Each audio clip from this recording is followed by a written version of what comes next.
What if the worst thing that happened to you isn't finished with you? I know how that sounds, because when you're finally a survivor of something, the last thing you want to hear is that it still has something left to do. But I'm not talking about it hurting you again. I'm talking about what it left behind. Maybe it made you notice people everybody else overlooks.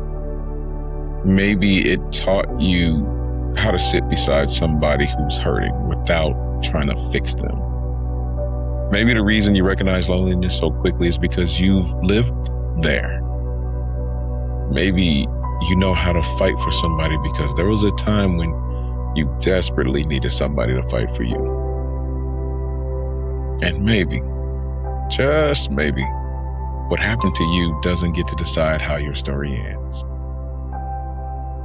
But it might have something to do with what you understand now, what you notice now, what you refuse to repeat, what you know how to give somebody else, because there was a time when you needed it for yourself as well. Welcome to Before the Line. Not the whole story, just a question worth sitting with before next Tuesday's episode drops. Think about something that hurt you. And you don't have to tell anybody what it is. I'm not even asking you to go all the way back inside of it. Just acknowledge the memory of something that hurt you. Maybe somebody left, maybe somebody died, maybe somebody betrayed you, maybe you trusted somebody who taught you why you shouldn't have in the first place. Maybe your childhood made you grow up before you were supposed to. Maybe you lost something you were certain would always be there. Maybe you failed at something you thought would change your life, or maybe you became really good at pretending something didn't hurt you because everybody expected you to keep going. Whatever it was, you survived it. But survival doesn't mean nothing came with you, because pain leaves things behind. Sometimes it leaves fear, anger, trust issues. Sometimes it leaves you questioning yourself. Sometimes it leaves a voice in your head that wasn't there before. A voice that says, don't get too close. Don't trust anybody. Don't try that again. Don't let them see you vulnerable. Don't get your hopes up, because the last time you did, look what happened. Yeah, we recognize those things and we tend to call them scars. And maybe they are. Maybe they are. But lately I've wondered if we're so used to looking for what pain took from us that we don't always notice everything else it left behind. Because maybe there's more than that scar.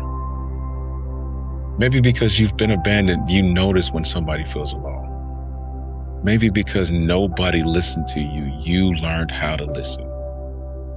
Maybe because you know what it feels like to struggle, you recognize it in somebody else before they ever have to ask for help.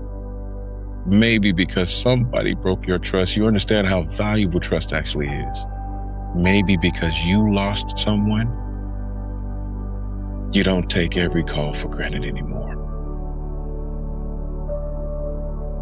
Maybe because you've had to start over, you're the person who can look somebody else in the eyes and say, this isn't the end, and actually mean it.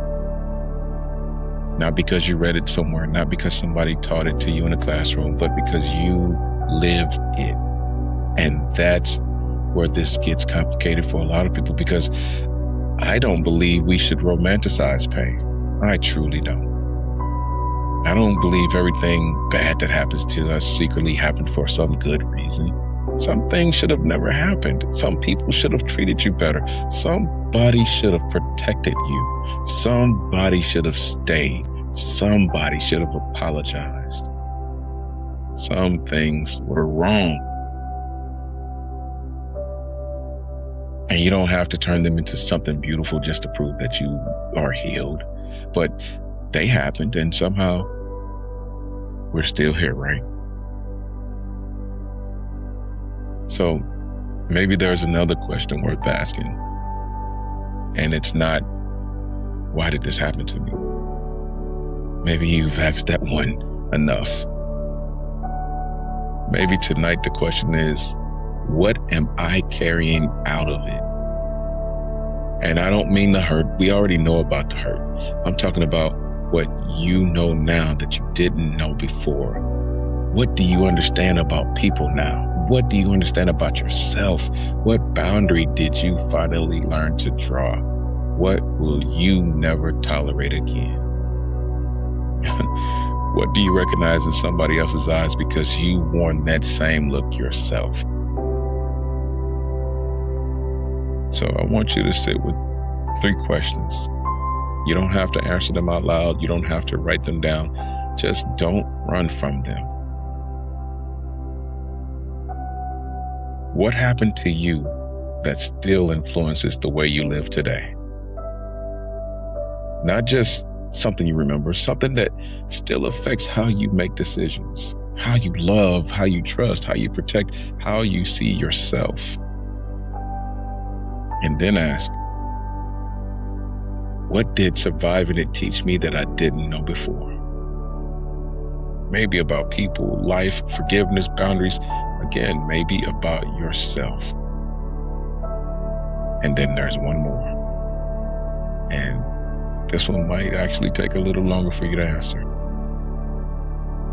What could somebody else receive from something you had to learn the hard way? Not your pain. They don't need your pain. Your wisdom. There's a difference.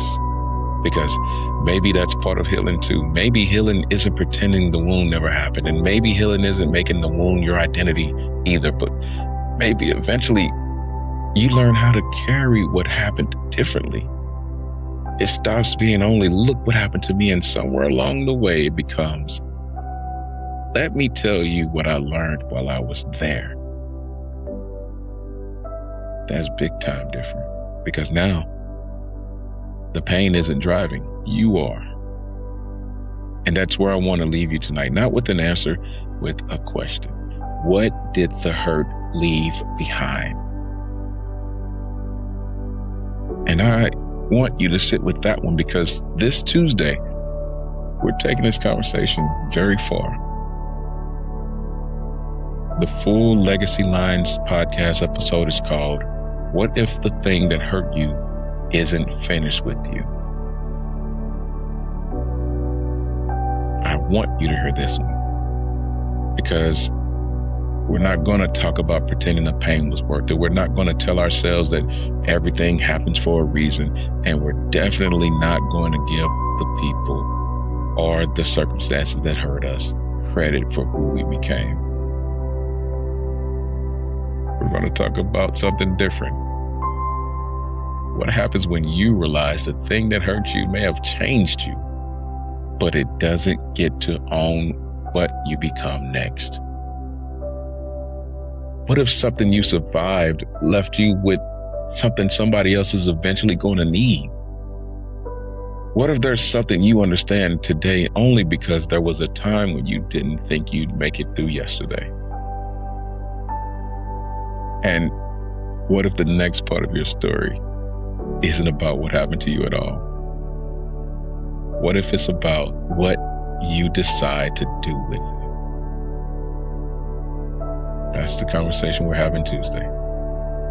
So follow Legacy Lines Podcast on all your platforms and look for What If the Thing That Hurt You Isn't Finished With You. I think this one you're going to want to sit with. I really think you're going to like it. Until then, don't only look at what the hurt took from you. Look at what survived with you. Look at what you learned. Look at what changed. Look at who you became. And maybe start thinking about what you grew out of it.